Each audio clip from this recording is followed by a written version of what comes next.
This is episode number 31 of the Homeowners Show. Whether you're DIY or looking to hire, we're here to help you find the best information and options for you and your home.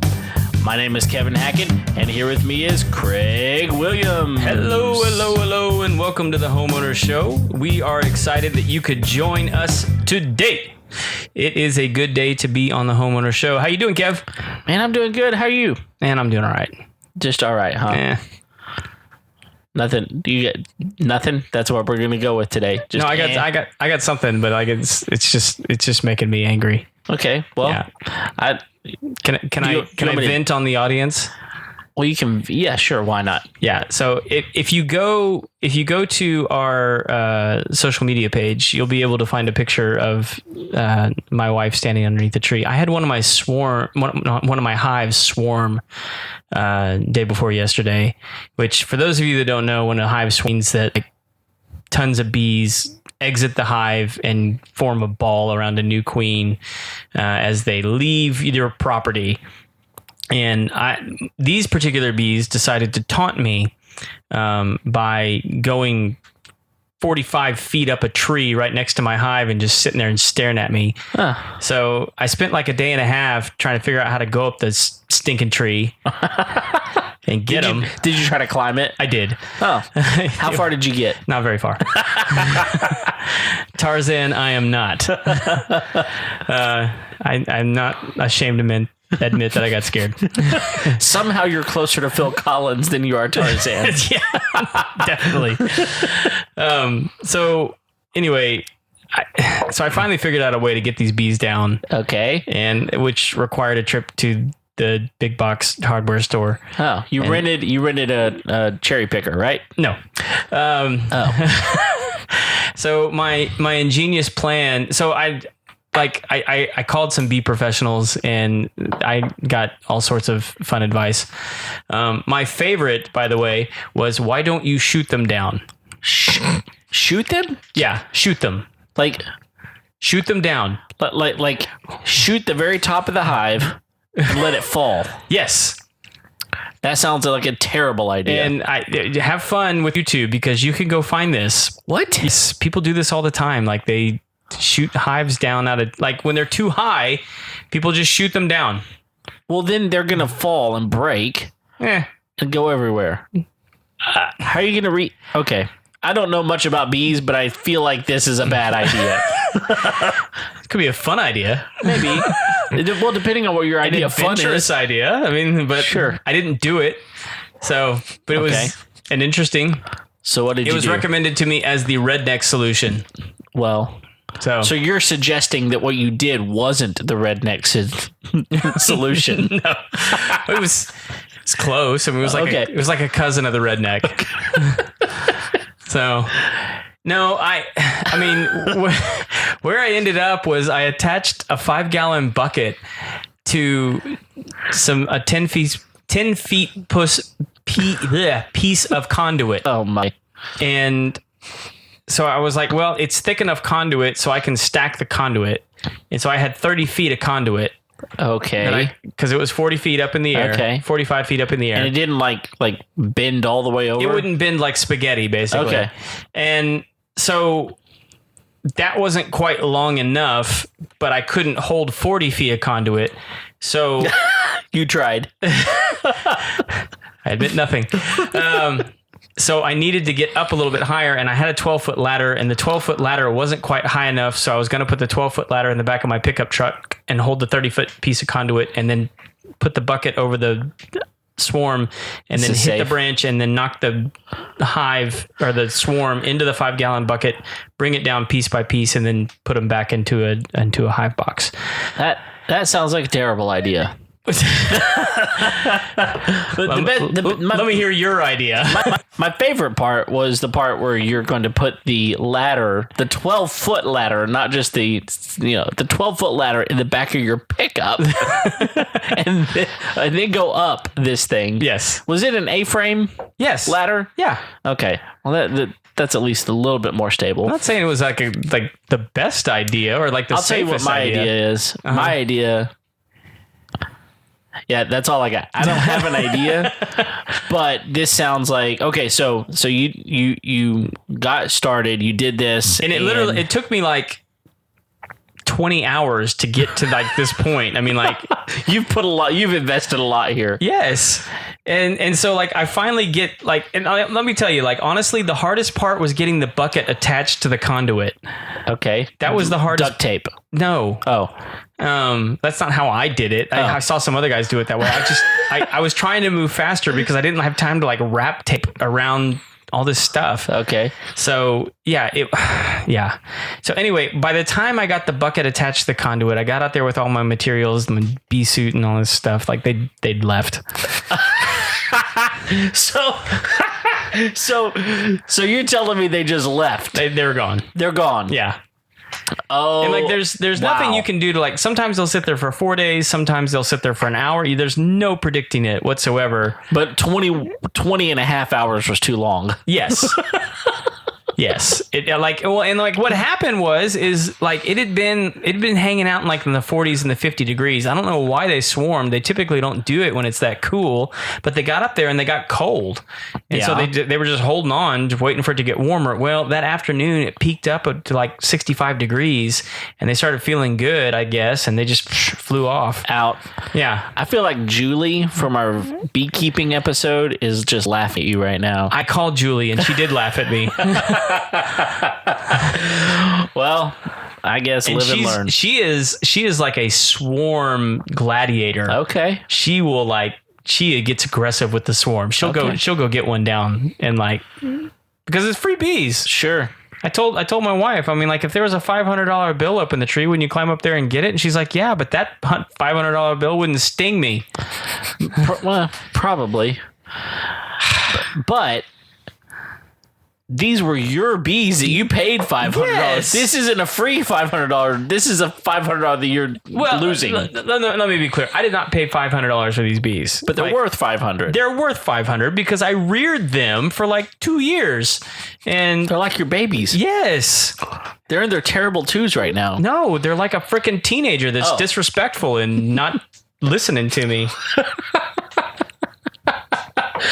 I'd punch them all in their collective face if they were here right now. Oh man, that would be fun to watch. Well, so that happened. So do we need to just cancel the episode for tonight and stop and just put you into mourning? No, it's just going to have a tinge of anger. Okay. I'm fine with you angry. Like angry Craig is better than other Craigs. It's like a dash. Just a dash. Just a little spice. Okay, a little spicy. Yeah. You can be a little spicy tonight. A little pepper on the pizza. Okay. It's fine. That's fine. So lovable. Man, I don't have anything to top that. My day's been peachy, apparently. Oh. Well, I will say the only thing that's made me angry is that we're still not getting our video out. Because, well, long story short, I'm going to have to get a new computer. Yeah, Kevin has literally had to poach his computer on the internet in order to get these videos out to you guys. I'll do whatever for our listeners. I'll do just about anything. And apparently buy a new MacBook is the option. That's how much Kevin loves you guys. New MacBook. Yeah. Those things are not cheap. So, and all of that just to bring you our ugly mugs. That's right. It's worth every moment because you demit. Well, I will say that all that being said, I will say thank you to our listeners because we are continuing to get a good bit of downloads. So share this episode, share other episodes with your friends, and we just really appreciate it. We'd love for you to go on and give us a rating or a review. That would be really helpful for us. Yeah, subscribe, hit the like button on Facebook. The follow, what is it on Instagram? What is that, like? Follow. Yeah, you follow on Twitter. Yes, follow all of the things. Yes, like us on Facebook. That would be great. Yeah, fantastic. Subscribe. Even click the little subscribe button on iTunes or Google Podcast or Stitcher, whatever it is there, so that automatically downloads. That way you'll never miss an episode. So you haven't been pushing the non-GMO pocket. They whatever. stopped paying me. They stopped. The checks rolling in. Well, maybe I just realized they were never paying me. So it was delusion, just pure delusion. All right. And then I realized that their initials were PC, and I was done. And that wasn't on accident. No, apparently not. They knew full well what they were doing. Yes, they did. Man. I still use them. It's a freaking good app. You have like Stockholm syndrome with these guys. I know. What am I gonna do? Oh man, I don't know. So what we have a really cool episode for you guys tonight. So tonight's guest is my buddy Jordan, and we have been buddies for a long time. Okay. Is that right? Mm-hmm. Yeah. So he concedes the fact that we are mutually friends. Man, the fact that he admits that says a lot about you, Jordan. It's a bold statement. Yeah. So I will be associated with you. In public. Wow. We're getting real. Yeah, that's right. So no, we've been friends for a long time. I haven't tallied the numbers, but you're more of a numbers guy, so you might be able to tell everybody how long it's been. It's been a long time. But Jordan is a programmer for a very rather large corporation that shall remain unnamed at this time. But he comes in to the studio tonight because he's been doing some cool experimentations with his home that we thought that you guys would really, really get a kick out of and learning about. And he has some really cool resources for homeowners that we're going to share with you guys later on. But let's just go ahead and bring Jordan on. Jordan, how you doing, man? Doing good. How do y'all? Wonderful. Well, that's not true. We just heard how you're doing, Craig. Stop. I've got show facade. I don't have any bees at my house. Craig's demeanor has just changed, y'all, and now he's ready for the podcast. That's right. I'm welcome. Glad to have you here, Craig. I'm partly here. Yeah, Jordan. So tell us a little bit about you and your background a little bit, because we're going to be talking about something tonight that I think a lot of people would be a little bit freaked out to get started in. And it makes it sound like Kevin's a little suspicious of you. That's right. Well, I mean, it's funny because... Who are you? Where do you come from? Exactly. I need to know. It's a PG audience, apparently. Yeah, so because I think at the end of the day, what we're going to talk about tonight is probably not rocket science, but for a lot of people who feel like they're not technologically savvy, this might feel like rocket science to them. So anyway, tell us a little bit about you and your background. That way we kind of have an understanding of you. Sure. So, like Craig said, we've been friends a long time. I moved down here initially in 2006. That's when we were first hanging out together. So yeah. Been friends a long time. I went to Texas Tech University, got my computer science degree there. Go Tech.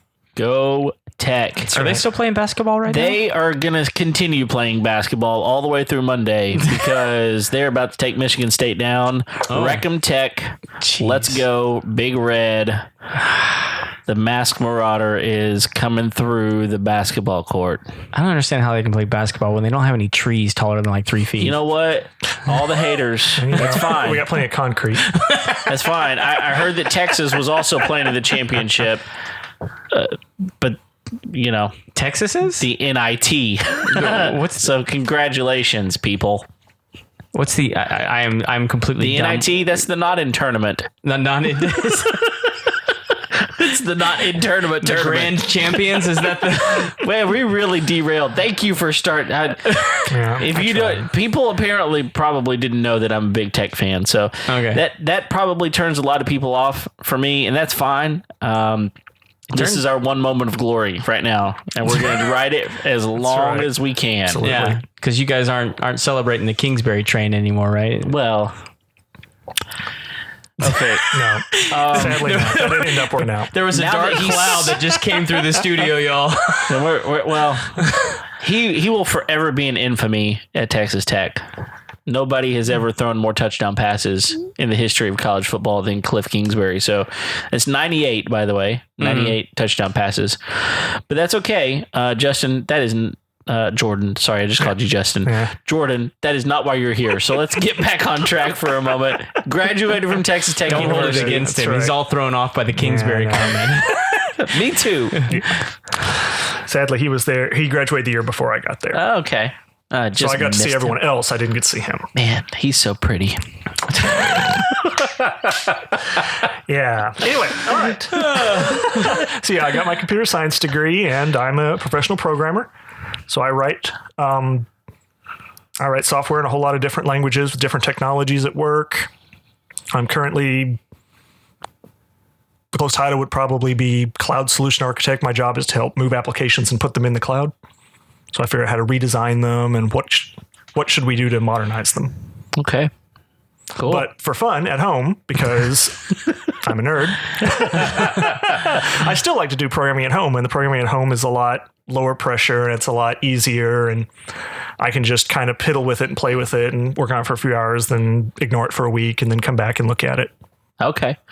But you've decided to do something pretty unique with your home that honestly it's really interesting in our podcast history, which is a little over 6 months at this point. We've talked a lot about smart devices, and you've taken that to a whole new level. So tell us a little bit about that. Sure. So obviously Internet of Things devices and smart home devices are really hot right now. But the trick is all big companies want you to buy into their ecosystem. Okay. Apple has their ecosystem, HomeKit. Lowe's had their system, Iris. And there's other companies that are trying to make up their own ecosystem of devices and get you to kind of stay within their ecosystem and everything just works. The trouble is, as we've seen, if those companies decide it's not really profitable anymore, they kind of give up on it and let it go. Case in point, Lowe's with Iris. They spent a lot of money marketing that, building a whole bunch of devices, getting all these partners, pushing it in their stores. Yeah. And now they shut it all down and they're offering people $50 credits to kind of reimburse them for the stuff that for all their devices that are, friendly show, for all their devices that are no longer usable because they don't support it anymore. Wow. So you can bring those devices back in. They'll give you credit for Something like that. Yeah. That's crazy. I remember those are like end cap things that they were done in the store. Lowe's was crazy about it. They were really pushing it. Man. Yeah, they set up a whole little mini home looking thing, and all of a sudden they're bricks. Right. So what I've tried to do with mine is kind of choose devices and choose protocols and choose systems that are more or less vendor agnostic. That way you can plug and play kind of any device you want, but you're not so tied to any one vendor that if that vendor decides they don't want to do it anymore, your stuff still works and you can still keep going. Okay. So if they decided the company that makes my smart lock doesn't want to do it anymore, okay, my smart lock will technically keep working even if their app stops working. Oh. But even if it didn't, I could throw that lock away and put another one in, and the rest of my home automation stuff keeps working. I just get a different lock. Yeah, that's real interesting because one of the things that we've talked a lot about, especially, just 4 or 5 episodes ago, we had our smart locks episode, and we were talking about the Schlage Sense, and they have a proprietary app that basically runs that, and then it's also connected to HomeKit with Apple. And so you're saying that if support completely goes away from the Schlage Sense with their app, you could still make it work? Schlage specifically, it depends on what kind of technology they've put in it. Okay. What kind of protocols they're supporting. Okay. So this is really important because, there are options out there that whether you use the Schlage Sense or you're using the August, right. you told me earlier, that it matters based on what you're specifically trying to do. Right. So when you kind of want to come up with your home automation system and try to figure out what you want to do, you kind of have to decide what protocols and what ecosystem you want to live in. If you want to do all HomeKit stuff, that's great. If you want to do all Alexa stuff, that's great too, but you've got to pick one and kind of standardize around that. Mm-hmm. And you kind of want to make sure you pick one that has a broad support for a lot of different devices. The problem with HomeKit stuff is it's very expensive to get licensed by Apple. And that's why there's not a lot of them, because you have to go through their licensing process and so on. That's why nobody supports Lightning connectors except Apple. You don't see a Lightning connector on any Android phone. Right. Because it costs a lot of money to get the license from Apple to use Lightning. That's interesting. I have noticed that because I have kind of bought into the Apple ecosystem, I've noticed that the available items in the Apple ecosystem is just a lot smaller. Right. Now, I've also, I will say this, I've also found that those are good items. Oh yeah, no doubt. Apple has extremely high standards and has very tight limits on what you can do, because they want to build a walled garden that you're happy in. And that's what Apple has always sold. Sure. Is if you buy into their ecosystem, everything just works. Sure. So it's more work if you don't. Yeah. But there's benefits to it. But at the same time, it used to be a bigger risk to gamble on Apple. Now it's not such a big risk. They're kind of important now. Yeah, they are kind of important now. Okay, so getting away from HomeKit, because what you're talking about is not HomeKit specific. Talk to us a little bit about what you have done to your home, and then we'll kind of get into the back door of how you've made that happen. Sure. So again, you got to pick which ecosystem you want to live in. So since I wanted it would support a lot of different protocols, a lot of different devices, and wasn't tied to any one vendor, there is a open source project called Home Assistant. And so this is a controller that can control all of your different devices and lets you set up automations and can control any device, no matter who makes it, theoretically. Now, obviously, somebody has to build the integration between whatever device you want and Home Assistant. But there's lots of people that like to do it, and there is a little bit of industry support for doing it. And people just do it kind of on the side for fun, or if because they want a certain device to work. They will help build a system that can do it. Now you said open source, so Home Assistant is a piece of software, or is it a piece? Okay, so Home Assistant is a piece of software. You have to have a device to run it on. Okay. Typically, it runs on what's called a Raspberry Pi. Okay. Which is a very simple, small, low power server. Okay. That you can run in your house, and it uses a couple of dimes of electricity a year. Yeah. But it can run very simple pieces of software forever and not use a lot of power or cost much. A Raspberry Pi costs $35. I was going to say, I think I've seen like where they're selling these Raspberry Pis as like kits for like kids in elementary school to put together. And that's why I originally got one. My wife got me one just to play with, and it had LEDs and diodes and resistors and little wires. And I was building like a little thing. You could push a button and it would send an email. It would flash a little LED if you'd gotten an email, nothing terribly exciting. But when I found Home Assistant and found that typically people run it on Raspberry Pis, that's when I got excited about it and decided to make that run my controller. Okay. And just so people out there know, if you've ever seen people build like mini arcade systems at their home, maybe even like an old school Nintendo Entertainment System, most of those things are running off of a Raspberry Pi, correct? Yep, absolutely. Okay. Because they're really simple, they're low power, you can run anything you want to on them. They have lots of so it's easy to solder stuff to them or just use little wires that you can plug in. Okay. All right. Sounds good. So what have you done to your house? Sure. So I've definitely been just going piecemeal, just a little bit at a time. It's kind of hard. It's my wife to let me spend a whole lot of money on this stuff.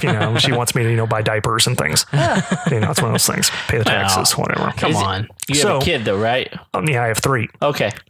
Making sure it wasn't for you. Yeah, I know, exactly. Sorry. Fair enough. Fair question. Okay. So what actually happened is my wife's fault. It's her fault we got started on all this. Oh, here we go. So, throwing the gauntlet down. My 2 daughters sleep in the same room because they're inseparable and they want to play with each other. So what would happen is we would shut the door and make them go to bed at 7:30, but then they would not want to go to sleep. So they'd turn on the light and play for a while, and then they go to sleep, but they weren't smart enough to go turn the light off. So then they sleep terribly, and they're grumpy the next day. Because the lights have been on all night. And sleep well. So my wife was having to get up like at 11 or 12 o'clock and go see the babies turn the light off, and if so, she'd go turn it off.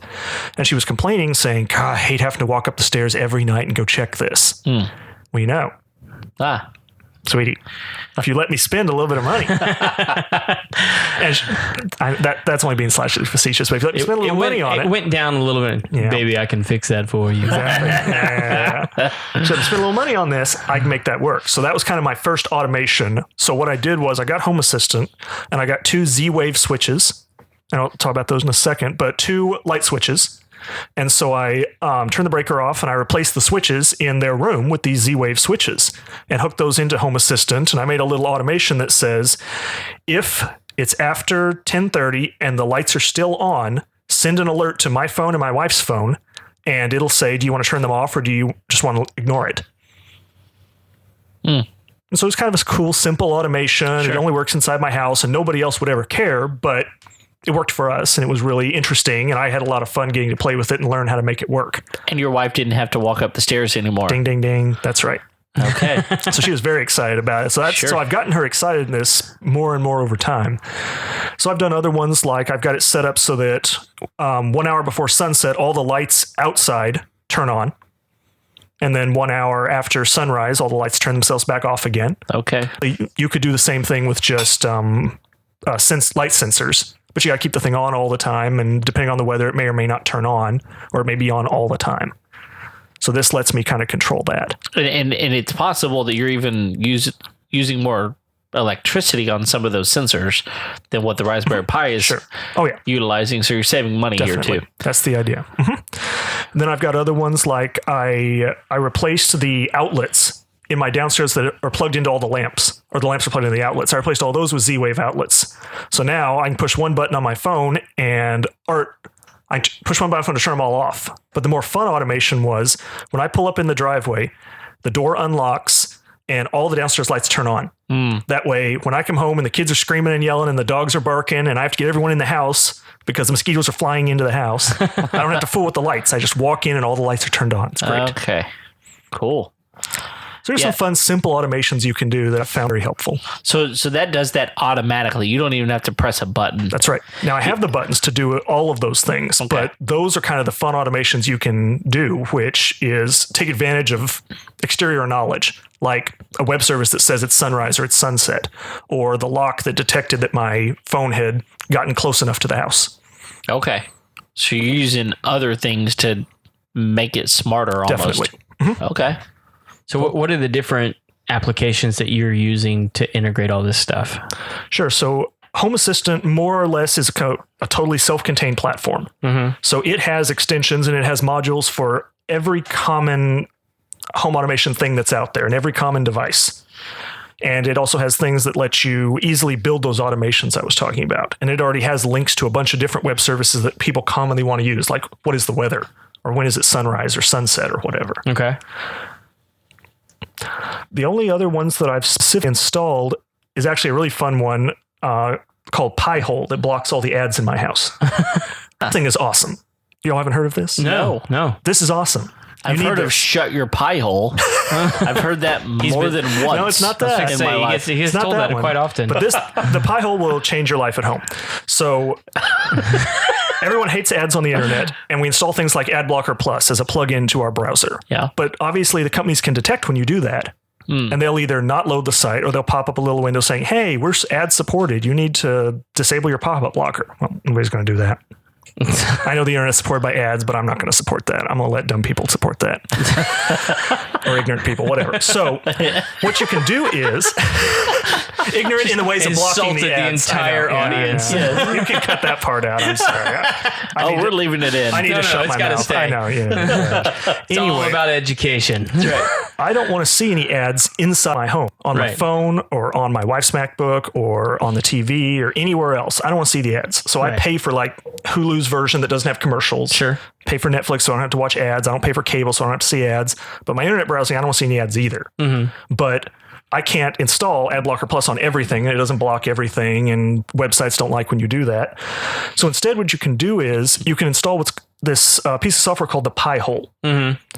So the way it works is when you go to a website like foxnews.com or MSNBC, whichever of your political affiliations you happen to believe in, the content for that site will come up, but it will also issue these other what are called DNS queries out to the internet, and it'll send along information about you, like your cookie information or what sites you've been at before or demographic information or all this other stuff to these ad companies like Google and others.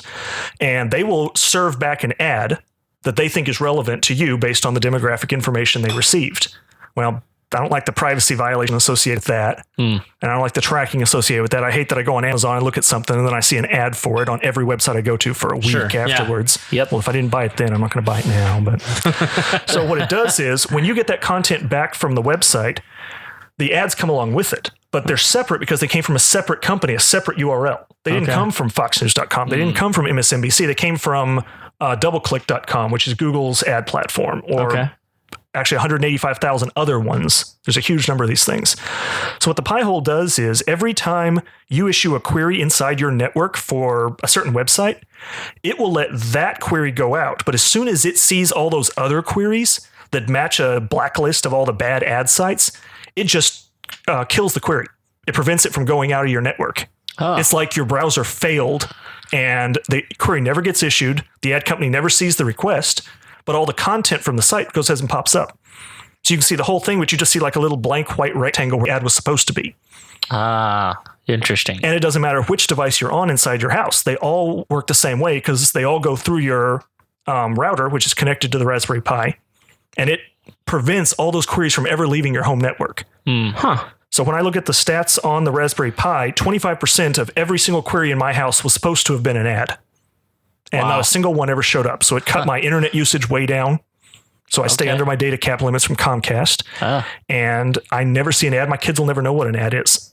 They will not be prepared for the real world. They will go to college and be like, oh my gosh, I can get a free iPad if I just give out my social security number? This is great. I never knew this was available. Exactly. Wow, they're so nice. So my funny. kids have no chance, but you know. Wow. That I had no idea that was That's a an cool option. thing you can do on the Raspberry Pi, but you can also do it inside Home Assistant. That's cool. Yeah, I love So that was my favorite of the things I've done with the Raspberry Pi is knock all the ads out of my house. Can you? Are there other things internet related that you can block, like that? Are there other things like for instance, like let's say you want to limit certain sites or whatever because you've got kids in the home. Can you do that? Are there other options? Oh yeah, the blacklist and the whitelist are totally user configurable. So you can totally put in your own, or there's other sites that have like a approved list of things they trust. The thing this won't do, it won't block ads that come from the site itself. Like they can't block YouTube ads. Sure. Because YouTube itself serves the ad. So the content comes from the same URL as the ad. Okay. So there's no way for it to tell this is an ad, this is the actual thing you wanted to see. Okay. But if it comes from these other random sites on the internet that host ads, 185,000 of them, then it causes all those to go into the Pi-hole and never come out. But you can get rid of those for like, what is it, $12.99 a month now or something like that? For YouTube? Yeah. Yeah, it's possible. So, which has some other benefits too. I mean, like if you pay for that, you can listen without actually watching the video and all kinds of fun stuff. You can listen. Yeah, you can turn the screen off. Right. And still listen. On your phone. Right, exactly. And you can watch the new Karate Kid series, which is awesome. Who doesn't want to do that? It's fantastic. Season 2 is fixing to come out, y'all. That's funny.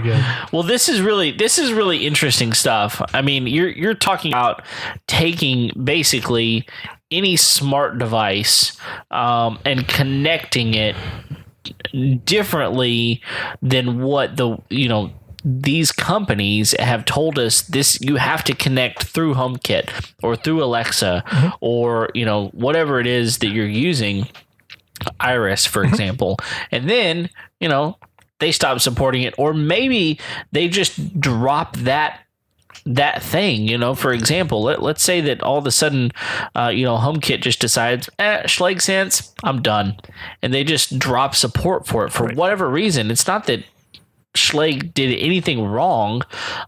They just decided I'm done with it. Right. So you're saying that your system, the way what you have set up here, kind of bypasses all of that. That's right. Okay. It also, like we said before, it lets you integrate other data together. Like like my automation that turns on all lights when it unlocks the door and turns the downstairs lights on when I come home, that works because when my phone gets close enough to my home network, the MAC address of my phone registers with my router. My router is listening to all the devices on the network. My Raspberry Pi is listening to the router. So it sees, hey, my MAC address has showed up, so it knows I came home. That also works through my August smart lock. But if August decides to drop that GPS support, or they don't want to do it anymore, or they stop making that data available, they keep it internal to themselves, I can still make it work. Wow. That's pretty impressive. That's really impressive. So what other things do you have automated at your house then? So the best one I ever did was my pool. I was going to ask about that because that was a big game changer for you. Oh yeah, no doubt. So this was Your the best. pool? Oh yeah. Like it started filling up whenever you... No, I hadn't got. No, not yet. Okay. I hadn't got Not that far. I'll get there. I was joking. I'll get there. So what happened is my pool was installed in 2001, Okay. and the best technology was available in 2001, but none of that's smart home. Yeah. There was no such thing then, except 18 from years ago. super expensive custom stuff from like Crestron. Okay. You were not going to be able to do that yourself. Right. That's thousands of dollars. So I was kind of getting frustrated that I had to constantly go out there and fool with the pool. And the controller was up on a wall right next to my back door. So if I ever wanted to turn the heat on for the spa or turn the pump off or something, I always had to go downstairs and fool with it.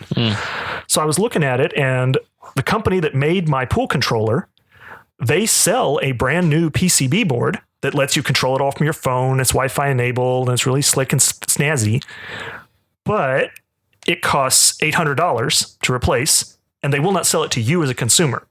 You must call approved pool installer who has a license agreement with that company, can buy the part, and then charge another $800 to install it. So it would have been $1,600 to fix to automate my pool. And I said no to that. There's no way I'm spending that kind of money. Not a chance. So what I found was people on the internet were really frustrated by this too. So some guy did figure out how to reverse engineer the protocol that the pool uses to communicate with its own controller. And so what he found was that he could write a little piece of software that would send out the same signals and receive the same signals that the pool controller did. It would understand it. So what I had to do was take that software, run it on my Raspberry Pi, and then run a wire from my pool controller up into the ceiling and over to the Raspberry Pi, and then buy a little device that converts from that RS-485 twisted pair wire to USB, and then plug it into the USB port on my Raspberry Pi, and then all those signals start showing up.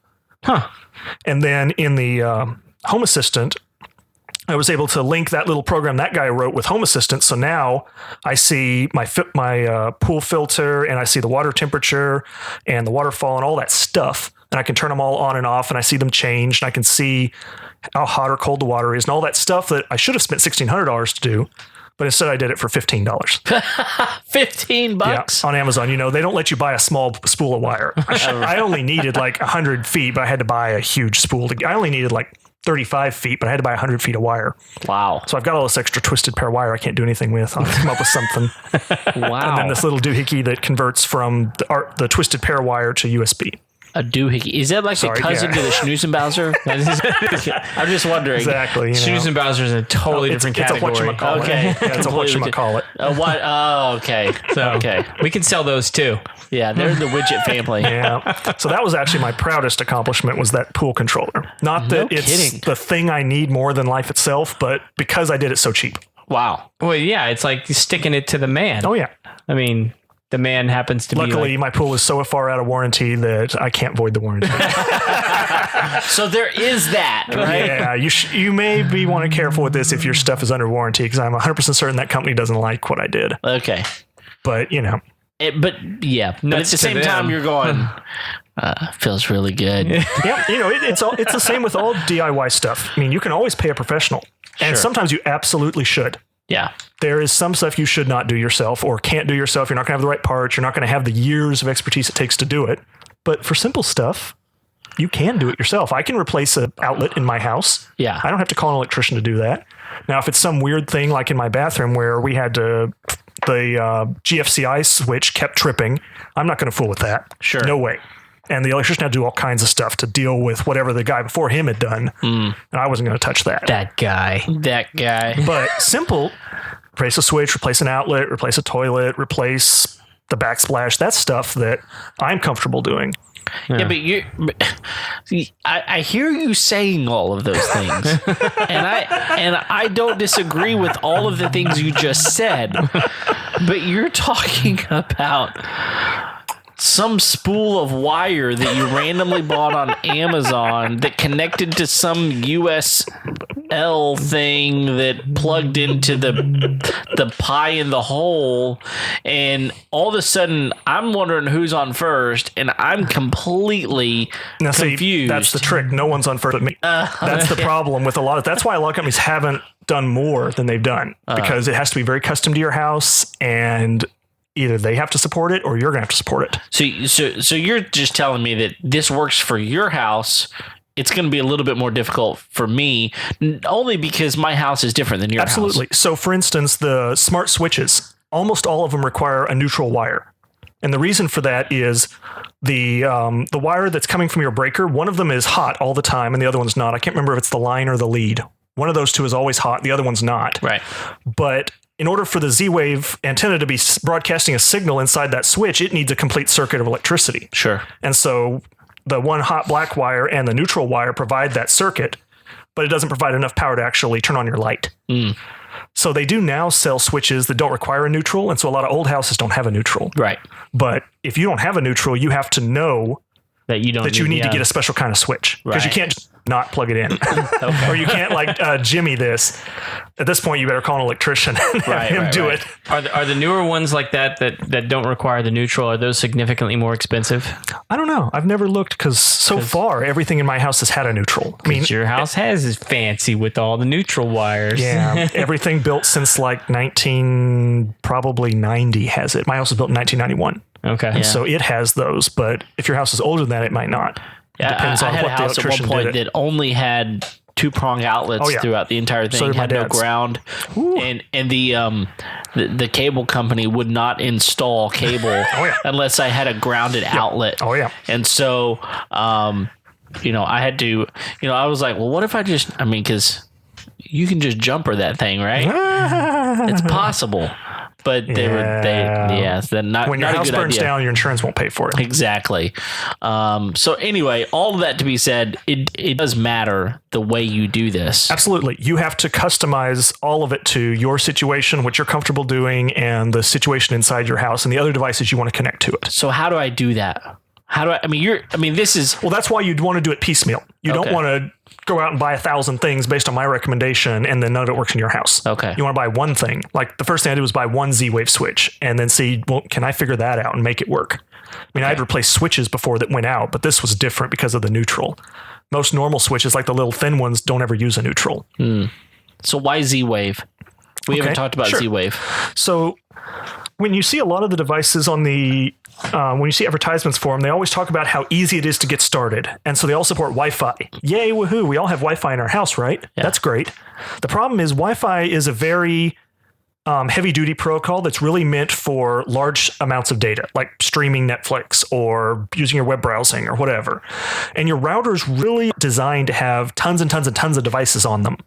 You're really not supposed to have more than usually like 50 devices on your router, depending on which one you buy and how much it supports. So if you keep buying all these little IoT devices that all have to be on the Wi-Fi, you overwhelm your Wi-Fi network, you slow down your browsing and everything else. Plus, you're kind of exposing yourself to those things being really chatty with the internet and talking and sharing data with Alibaba that maybe you didn't want to share. And all of a sudden your data is going up and up and up and up. Oh, yeah, because they're using your internet. Yeah. So I don't know, 10 or 15 years ago, there were kind of two competing protocols for low power, low data transmission, home automation stuff. One was called Z-Wave and one is called Zigbee. And there's nothing wrong with either protocol. Both work really well. There's a lot of support for both styles. I personally decided to standardize on Z-Wave just because the standards body for it is a little stricter. So I had a higher confidence that the devices would always work. So yes, that means there's probably fewer devices than Zigbee supports, but it's more than if it was some random individual vendor. Okay. And so what you have to do is you have to have what's called a Z-Wave antenna that can send and receive this, just like your router does. Your router sends out the Wi-Fi signal. You need something that can send out that Z-Wave signal. And so you can buy them online. It's like $20. There's a little USB stick that you stick in your computer that does this. And so each of the individual devices knows how to talk Z-Wave. And so they will send and receive signals based on that Z-Wave protocol. And then Home Assistant can pick up those signals based on the antenna you got and then tell it what to do. So just real quick to clarify, you don't have to have a Raspberry Pi in order to operate Z-Wave. You could plug it into a regular computer. Absolutely. Okay. Definitely. But the problem is you probably don't keep your computer on all the time. Right. Like I've got a big PC at home that burns electricity like there's no tomorrow. It's got fans and all kinds of stuff. Right. I don't keep that thing on except when I use it. It's just more cost efficient to have a Raspberry Pi, because it's low power. Well, you want a server that's running all the time. Right. I don't want to have to remember, I got to turn my computer on so that my automations will run. That would defeat the whole purpose having automations. I'm not inside yet. However, speaking of that, that was the other automation I did that made my wife really happy. So my PC is upstairs and it's got a lot of power to it, so she can do her photography. It's crystalbeanphotography.com. Oh. There you go. For all your newborn and maternity photography needs. Okay. So she does her photo editing on my computer because it's got a lot of power because I play games on it and stuff. But when she wants to like share these pictures on Instagram, the photos are stored on my computer. Well, there's no way to get to them from her phone or her MacBook that she can walk around the house with. So the computer has to be on to make that possible because you share a file system. You share the file system across your whole network, then all the devices can see it. But the PC has to be on for that to happen. Okay. So she was having to trudge upstairs and push the button to turn the computer on. And then my 2-year-old daughter would think it'd be really funny to push the button on the computer where the light is flashing and shut it all down. Yeah. In addition, it was on because my daughter touched it or something, and my wife would be downstairs and we want to go to bed. Well, we got to turn that computer off. So we got to walk back up there and turn it off. Well, okay. It sounds like I'm really lazy because I don't want to climb the stairs. All my automations are around getting away from the stupid staircase. But anyway, so I set up Home Assistant so that it will send a signal to turn my PC on or turn it off. Okay. And so if my upstairs kitchen and she's got 10 minutes to upload to Instagram, she can turn the PC on, upload her photos, and that's it. Wow. And then the kids start screaming and she doesn't have time to work on it anymore. And then when we go to bed, we can push one button, turns all the lights in the house off, the PC off, locks the doors, and that's it. Wow. That's pretty amazing.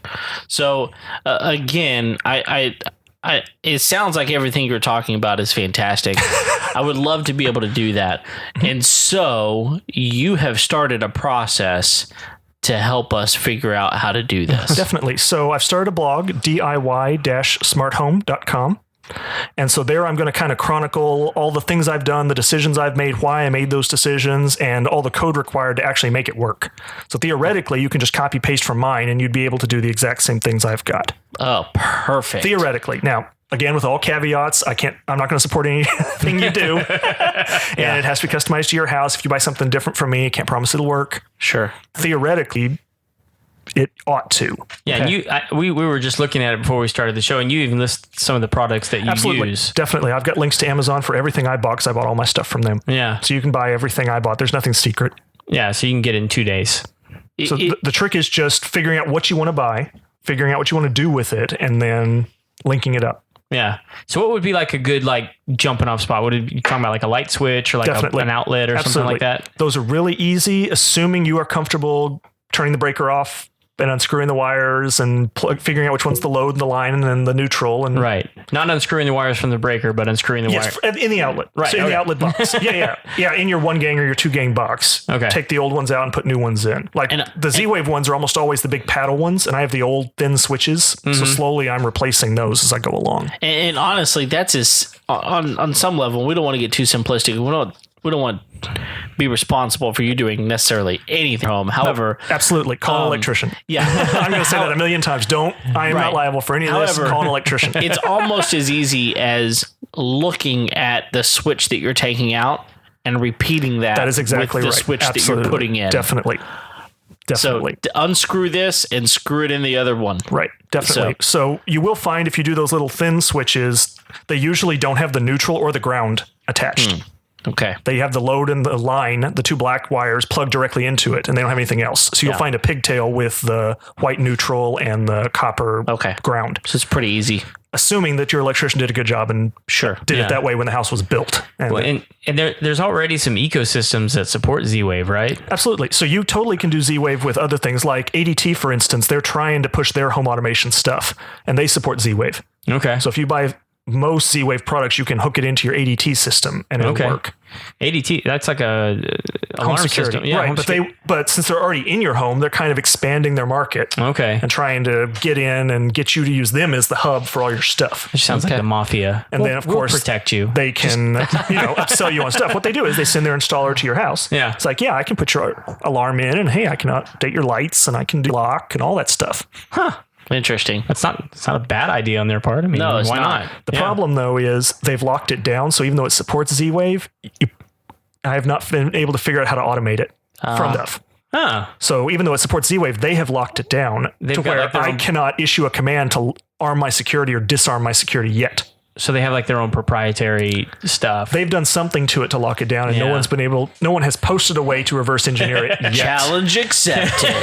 Internet. There is a device that theoretically you can hardwire into your alarm box that will do it, and it's all low power, so you won't kill yourself if you try to plug it in.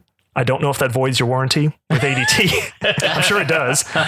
And, most things do. Yeah, so I haven't gone that far yet. I'm thinking about it. I'm looking into it, but I haven't got that far yet. Don't tell ADT. I want to keep my contract with them for a little bit longer.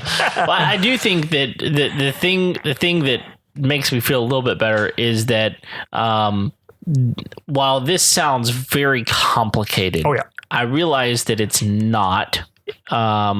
Because you're telling me how easy it is to do. That being said, I really appreciate the fact that you're willing to kind of just put it all out there and say, this is exactly what I did. This is exactly how it happened. I learned all the stuff from other people on the internet. Yeah. I found random blogs that would cover one little piece of what I wanted to do, and I'd glue that to something else that I already knew how to do. Yeah.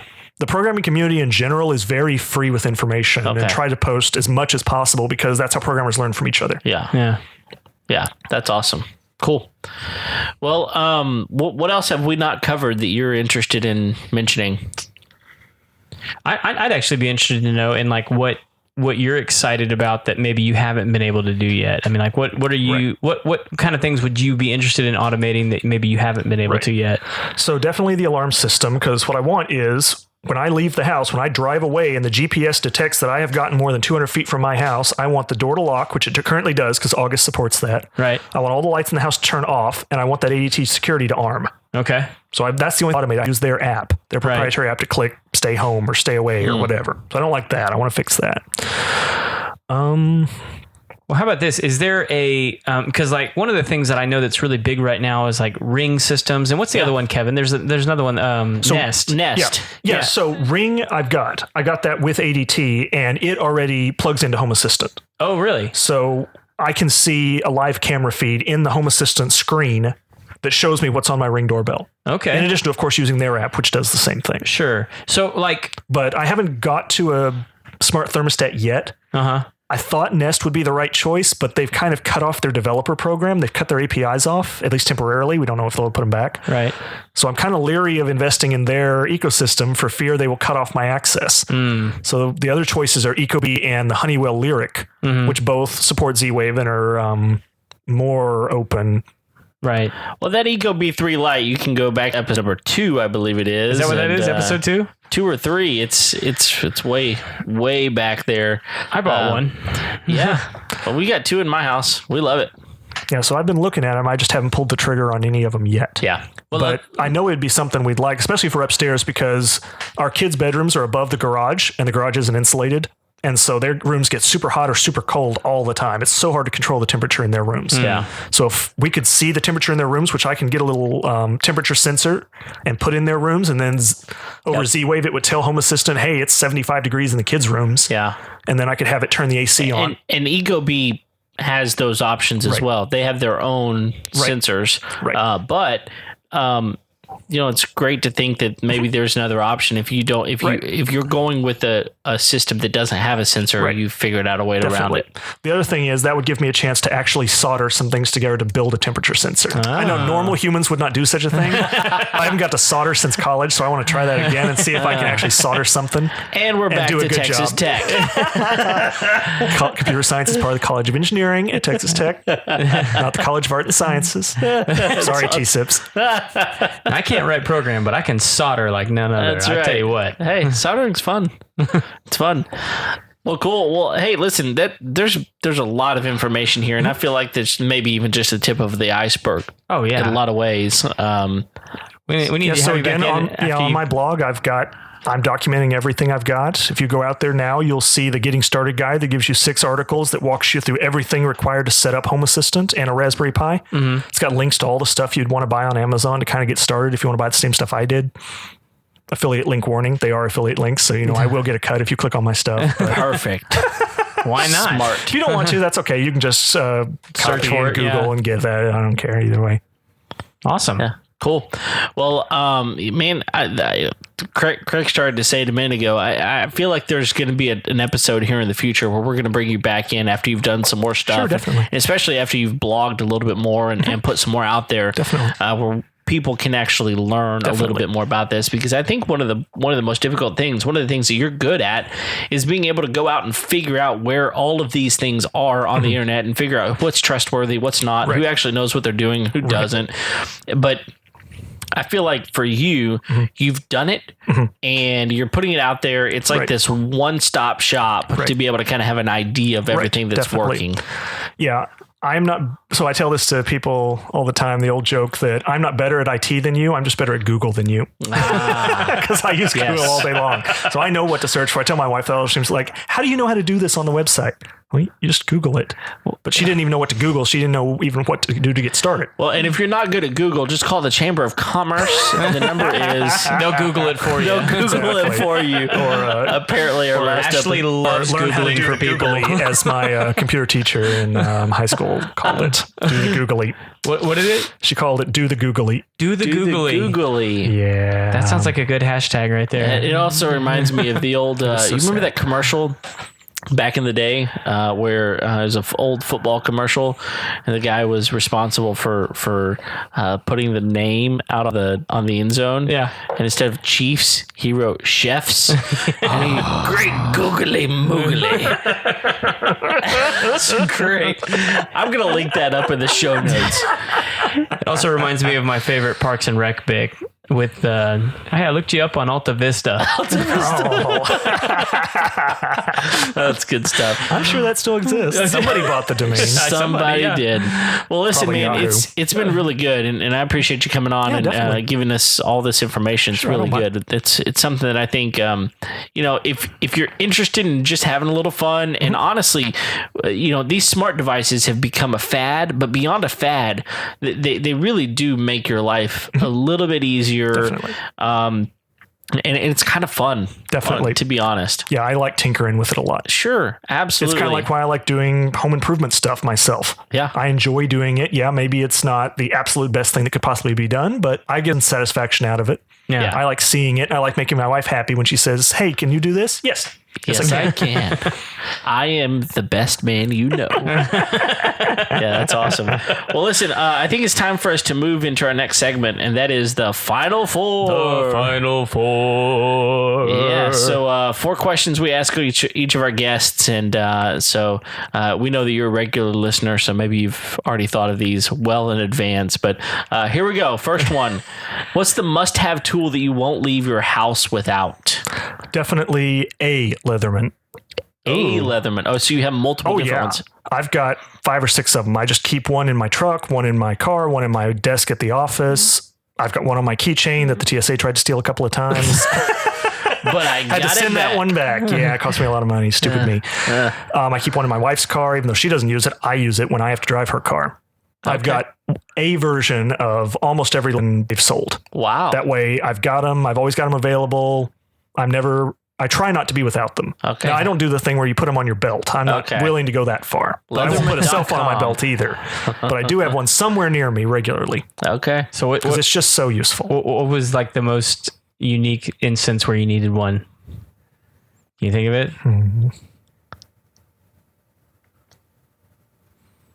No, I guess I can't think of one just right off the bat. I'd have to think about it. He uses them so often. So often. There's so many so many options. Yeah, So many I don't know. I can't too think many of one stories, Craig. Yeah, I can't think of one that's just been pressing recently. That's so I don't good. know. Never had to like stab a squirrel or something. No. I cleaned a fish with one once. There you go. There We it had is. forgotten the we had forgotten the fillet knife, and we caught the catfish. We had to clean him. So Absolutely. Leatherman. gotta take care of him. It wasn't a super clean cut because the blade was kind of dull, but the fish was dead, so he didn't care.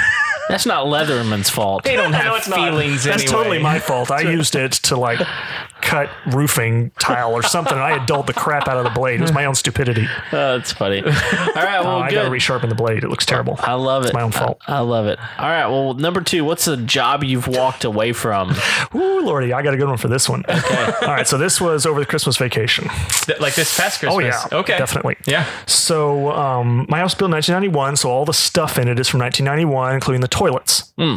Now, I have replaced a lot of toilets in my life because my dad owned rent houses in Lubbock and my dad was a do-it-yourselfer. And so we have replaced 20 toilets over time. It is trivial. Or it should be. Sure. So I take the toilet. I'm sick and tired of the toilet upstairs. It won't flush right. I've replaced the hardware in it like 5 times. Yeah. The toilet is just screwed up. I don't know what to do with it. I can't deal with it anymore. So I'm getting rid of that thing. So I take the old toilet off and I take it downstairs and I get rid of it. But I look at the flange bolt, and the flange is what attaches the toilet to the flooring. Right. And there's those 2 big bolts that stick out of the flange called the flange bolts. Yeah. The flange itself is made out of cast iron, and it was so rusted that the flange bolts just kind of flopped over. They had the groove was gone. Okay. It just completely rusted to pieces. I'm not even going to try to replace the flange bolt in the upstairs bathroom. There is no way I would do a good job of it, and it would leak, and it would destroy the home. Not going to happen. Not going to happen. So I call a plumber.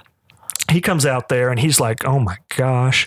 So he looks at it and he's just trying to figure out what to do with the thing. It's always fun when a plumber says that. Oh, he knew what to do. He was just like, this isn't going to be easy. So he had to cut pieces of the flooring out and he had to jackhammer the thing to pieces to break it up.